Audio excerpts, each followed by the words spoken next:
What's up, class? Professor Calderon here, coming at you with another week's video. This week we're talking about genre and cinema. All right. So,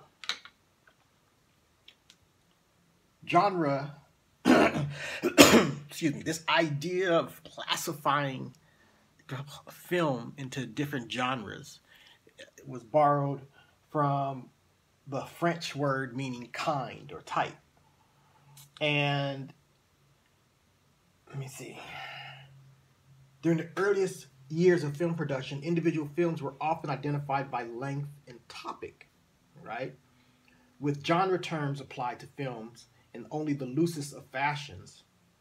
When around 1910, film production finally outstripped demand, genre terms were used increasingly to differentiate films. So once the film production ramped up, right, they needed some way to sort of talk about these films, to reference them, and classify them. And so the genre system is what took place, and this was borrowed from existing literary or theatrical language. Okay. In dealing with genre terminology, it's important to distinguish among the different functions that the notion of genre may play for various participants in the cinema process. Three roles in particular must be recognized: production, distribution, and consumption. All right? By definition, all films belong to some genre, at least in terms of distribution categories. But only certain films are self-consciously produced and consumed according to a specific genre model.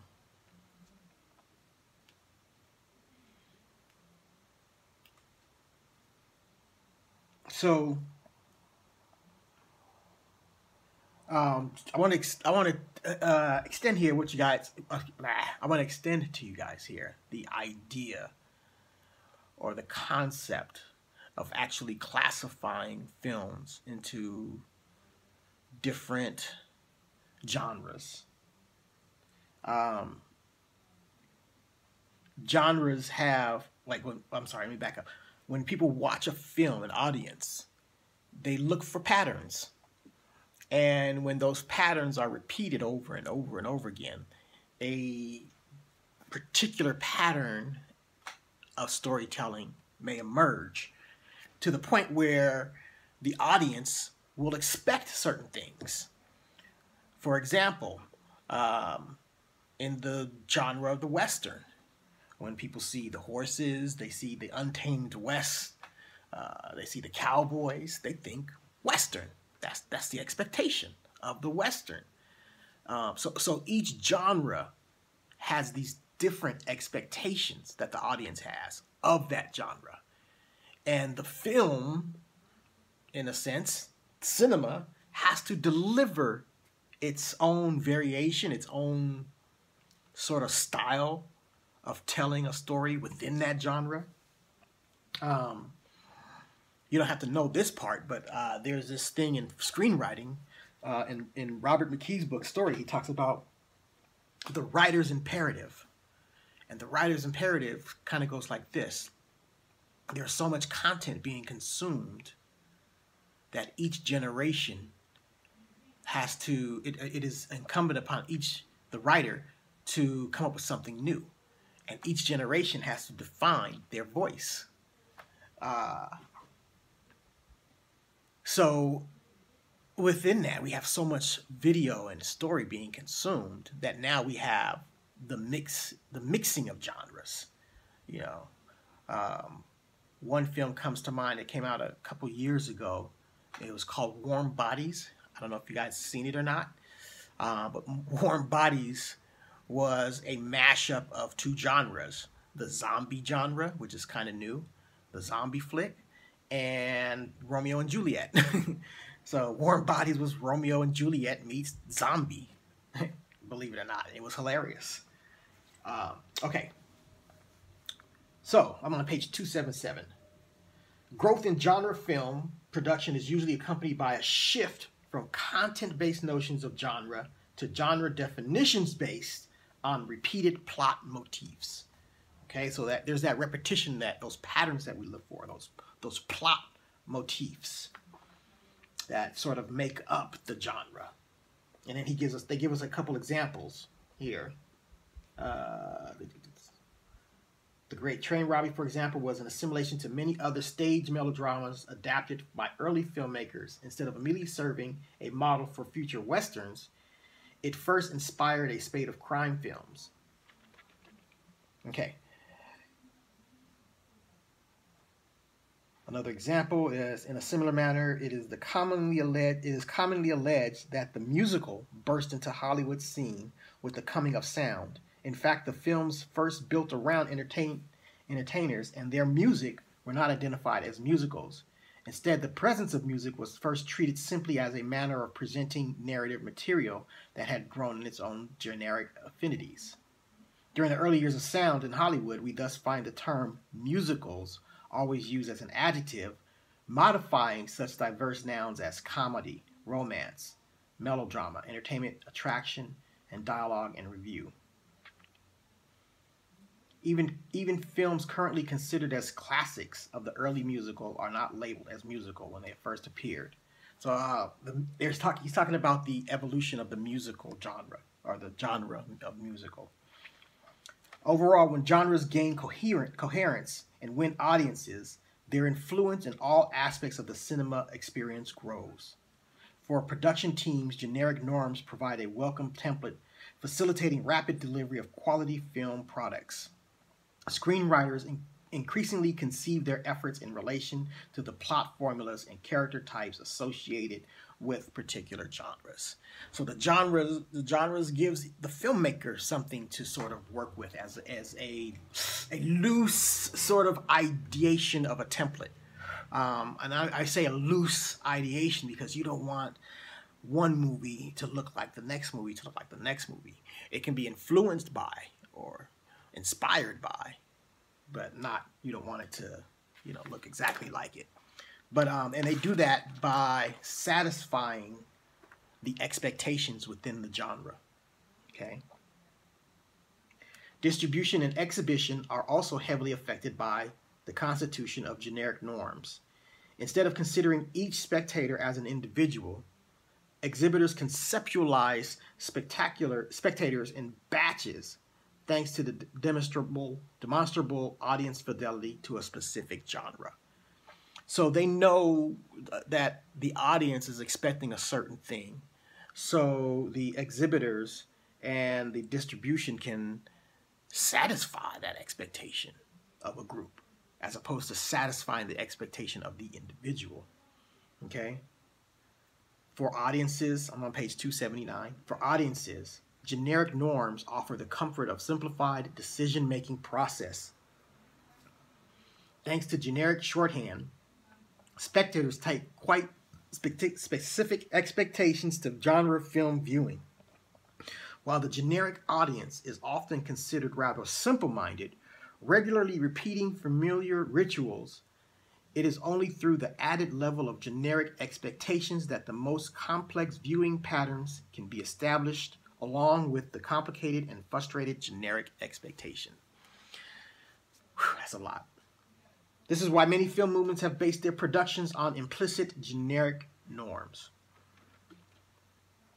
Okay. So this idea of spectator, they have what's called the generic spectator. And they write, theoreticians of literary genre never tire of repeating that readers always have some generic concepts in mind as they read.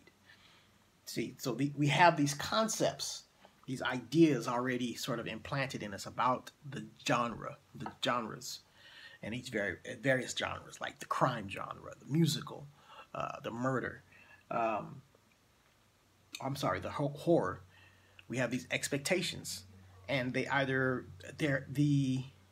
writers now can engage the spectators on those expectations by either fulfilling them or frustrating them.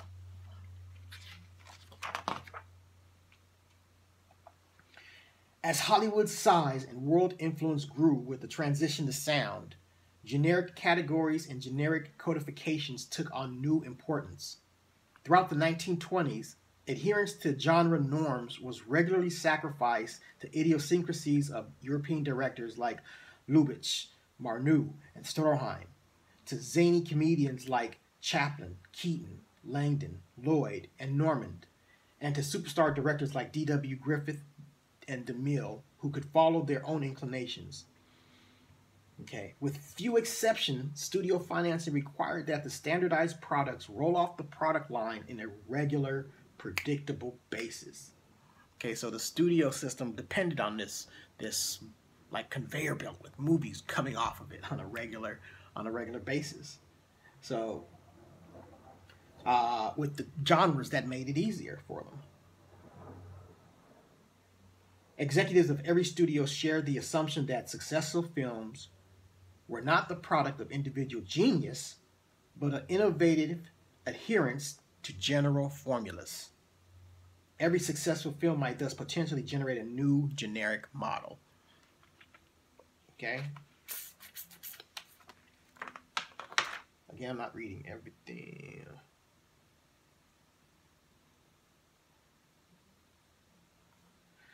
It is important to note that film producers are not only players in the game of genre constitution. While some films are recycled from literary or theatrical sources, others are primarily developed within the cinema industry. Still, others can be constituted after the facts by critics or audience. What we call today film noir, for example, was named and defined by post-war French critics. Cross-cutting genres which Hollywood had known by names of various as gangster, crime, detective, hard-boiled, or psychological thriller. The notion of film noir stressed a different set of traits shared by many wartime and immediately post-war films. It transferred attention from similar plot material to a common atmosphere derived from character type, dialogue, style, and lighting choices. So now they're looking into other stylistic elements in film to distinguish genre. And film noir is an example of that, the dark, shadowy, moody way they lit them and told the stories. Here's an interesting fact, and I'm going to leave you with this.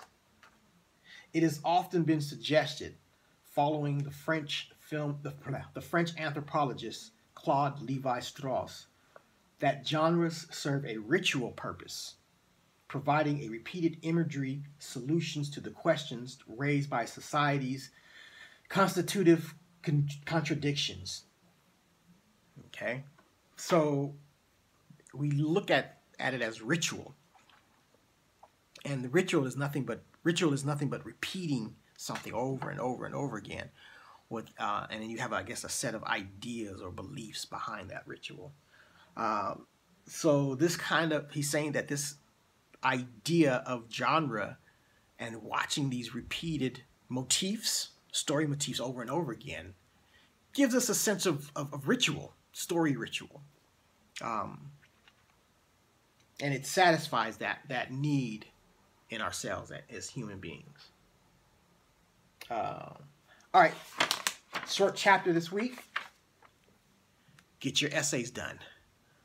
I'm out.